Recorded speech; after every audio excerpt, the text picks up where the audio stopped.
যেই পরিস্থিতি তৈরি হচ্ছে, আমার কাছে মনে হচ্ছে যে আগামী ২-১ মাসের মধ্যে বাংলাদেশে আমরা আরো একটা অন্যরকম পরিস্থিতি দেখতে পাবো। এমনও হতে পারে যে বিএনপির এই আল্টিমেটামকে বা বিএনপির এই কর্মসূচিকে সামহাও রাজপথে মোকাবেলার জন্য বৈষম্য বিরোধী প্ল্যাটফর্মের ছাত্ররা মাঠে আসতে পারে, জাতীয় নাগরিক কমিটির পোলাপেন আসতে পারে। তো আবার অনেকে বলার চেষ্টা করছেন, ছাত্রদলের সাথে যদি আসলে কম্প্যারিজম আমরা রাইট নাও নেই, যদি পলিটিক্যাল দলগুলোর ব্যাকআপ না থাকে, তাহলে বৈষম্য বিরোধীরা আসলে কি রাজপথে টিকবে?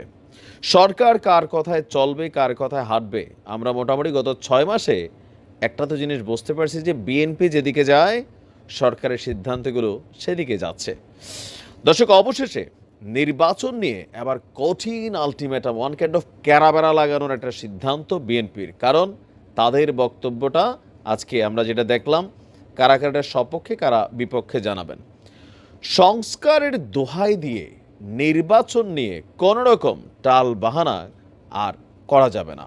আর এরকম টাল বাহানা করা হচ্ছে সংস্কারের দোহাই দিয়ে। What is the meaning of সংস্কারের দোহাই দিয়ে? মানে নির্বাচন পিছনে নিতে চাচ্ছে, এখন একটা উসিলা দরকার, উসিলাটা হচ্ছে সংস্কার। এমনটাই অভিযোগ করেছেন মহাসচিব, দ্য কুলেস্ট পারসন বিএনপির মধ্যে, মির্জা ফখরুল ইসলাম আলমগীর।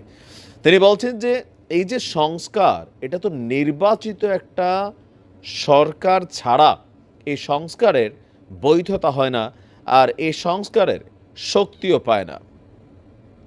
রাজধানীর ইঞ্জিনিয়ারিং ইনস্টিটিউট মিলনায়তনে বিএনপির প্রতিষ্ঠাতা এবং প্রেসিডেন্ট, সাবেক প্রেসিডেন্ট জিয়াউর রহমানের জন্মবার্ষিকী উপলক্ষে তিনি বলছেন, সংস্কার নিয়ে গেল ২ বছর আগেই বিএনপি ৩১ দফা দিয়ে দিয়েছে। তাই খোরা যুক্তি চলবে না যে সংস্কার আগে তারপরে নির্বাচন। এখন সংস্কার আগে তারপরে নির্বাচন, এই কথাটা কাদের?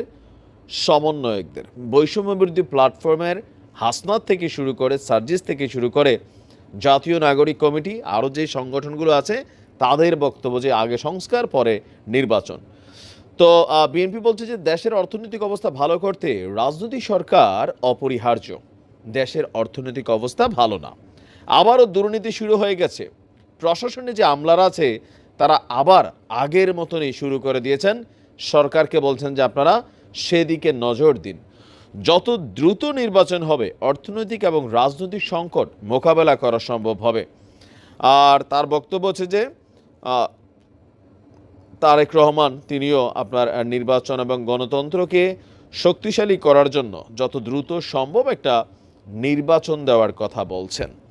এখন আমরা সরকারের পক্ষ থেকে দেখছি যে 2টা টাইম ফিক্সড করেছে। আজকেও আমাদের স্বাস্থ্য উপদেষ্টা তিনি বলছিলেন যে এই বছরের শেষেই নির্বাচন। ডক্টর ইউনূসও বলছিলেন এ বছরের শেষেই নির্বাচন, অথবা আগামী বছর। আমরা আজকে আসিফ নজরুল স্যার বলছেন যে একটু সময় টময় এদিক সেদিক হইতে পারে সংস্কারের প্রয়োজনে। গেল বছর আমাদের সেনাপ্রধান জেনারেল ওয়াকারুজ্জামান তিনি কিন্তু বলছিলেন যে 18 মাসের মাথায় নির্বাচন হবে। দ্যাট মিনস সব কিছু মিলে আমরা যে টাইম টেবলটা বলতে পারি এটা আগামী December. But BNP right now বলছে ডিসেম্বর বুঝি না, আমাদেরকে জুন জুলাইয়ের মধ্যে নির্বাচন দিতে হবে। সমন্বয়ক হাসনাত বলছে, সার্জিস বলছে, বা এটা তো কোনো রকমের সম্ভব না, অবাস্তব। এত রক্ত কি শুধু একটা নির্বাচনের জন্য হয়েছে? দেশের আগে সংস্কার জরুরি। তো যে সংস্কার বনাম নির্বাচন খেলা শুরু হয়েছে বিএনপি বনাম বাকিদের সাথে, এটা একটা সাংঘর্ষিক পর্যায়ে যাবে আমার ধারণা। হয়তো আবার এখানে রাজপথ আমরা রক্তাক্ত দেখতে পারি, আবার ব্যতিক্রমও দেখতে পারি যে সরকার হুট করে নির্বাচন দিতে পারে। এরকম একটা ইঙ্গিত কিন্তু ইউনূস সাহেব দিয়ে রাখছেন যে রাজনৈতিক দলগুলো যদি মনে করে বেশি সংস্কার টস্কার দরকার নাই, তাহলে টুস করা ইলেকশন দিয়ে দেবো। কি ঘটতে যাচ্ছে নির্বাচন নিয়ে? আপনি কি মনে করেন সংস্কার কতদিন হওয়া জরুরি, অথবা কত বছর? নির্বাচন কবে হওয়া বাঞ্ছনীয়? কমেন্টে লিখতে পারুন। আসসালামু আলাইকুম।